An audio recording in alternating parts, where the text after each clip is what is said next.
Hello, Emmanuel family. My name is Mitzi White, and I have been a member here for about 25 years. I've raised my 3 children here.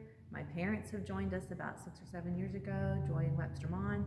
So this has been a great place for us. And this past weekend, I just attended our annual convention for the Diocese of Southwestern Virginia, and it was held at the Hotel Roanoke. It was an in-person event, but I chose to attend virtually. And convention is the event over a weekend where the adults of all the diocesan churches gather to hear what has been done over the course of the past year and be reminded of the different initiatives and missions in our area. I've been blessed to be a delegate for Emmanuel the past several years, representing Emmanuel with Ralph Steger this past year.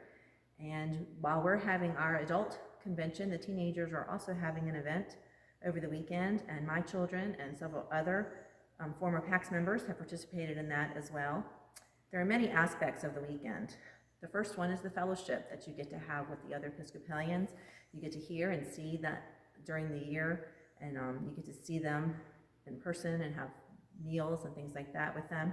There's also the business of the diocese, which includes electing folks for various committees, and we're also electing a group of people to go to General Convention, which is going to be held this summer in Baltimore for all Episcopal churches in the United States. And we also do some other tasks like approve the budget for the diocese and any proposed resolutions that came up. Resolutions are the policies that have been proposed to the diocese to adapt for us as a unity going forward that pertain to all kinds of different issues. The third aspect of the weekend is the worship opportunities, which include an evening prayer on Friday and a concluding Eucharist on Sunday morning, where all of the teenagers come and bring their voices and enthusiasm. And there's definitely many ways and through all of these aspects to see the Spirit moving over the weekend. We are given an opportunity every year to hear the bishop's address, as well as very insightful progressive comments from his wife, Martha Berlakis. She's a very uplifting speaker and has several ministries that she's involved with. This year, Martha reminded us to lift up our bar of expectations and remember to be kind and decent to others. While we have had a tough year or two, it's part of who we are as Christians to also take care of our neighbors. She referenced a couple of TV shows that she and Bishop Mark have been binging during the pandemic that had characters that were challenged with these kinds of behaviors. Bishop Mark spoke then about regathering, renewal, and being expectant.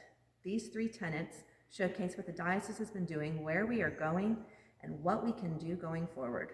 The diocese has been doing lots of impressive and creative missional work through the pandemic and will continue to have these initiatives be a driving force in our evangelism and discipleship. In conclusion, Bishop Mark charged each congregation to reflect and pray on what we will do this year to create and connect with our community and how we will have a fresh presence to share God's love. As for the business end of things, all the parishes were complimented on how they have shown support with their pledges to continue being a diocese where we can continue to do God's work in a missional manner. The one major resolution that was passed was regarding a faithful response to substance use disorder. This is charging all congregations to do something devoted to raising awareness and/or supporting the opioid crisis, which is prevalent especially in our own Appalachia area. There's even prayers in the prayer book that we can add to our weekly services to show our support. The latter part of Saturday was spent hearing from the 4 canons at Evans House, which is the diocesan headquarters in Roanoke. They are chock full of many resources, and there are folks there that can eager to help us where we need in many areas, such as tech and digital, accounting programs, for help with youth and adult formation, and support for churches like us that have supply priests. For me, one of the most impactful takeaways for the weekend was learning about a place called Grace House on the Mountain. It's located in Appalachia in Wise County. To quote Bishop Mark, they do life-giving, critical, important work for our region. The motto of Grace House on the Mountain is to offer labor to our neighbors by working with, not doing for. The ways that we can help at Emmanuel here in Stanton is to take a group of adults down there or youth down there for a week or a weekend and participate and help the families in the region fix their homes by donating labor and possibly funds for materials. Jobs include things like fixing leaky pipes, roof repair, or refreshing decks and ramps. The director at Grace House on the Mountain shared a moving PowerPoint presentation about the work they do and how we can all help. Their biggest need is laborers to come and jump in and just work. They have over 100 project requests from local Appalachian people that are living in the communities around Grace House on the mountain. The campus there is owned by the diocese, and the employees there are paid by the diocese. I was also reminded there's a new director at Boys Home in Covington, which is just down the road on 81.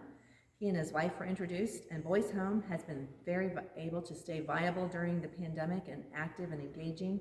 The boys and the residents there are thriving, and they're learning and showing God's love by working hard in school and supporting their peers in everything from sporting events to shoveling snow.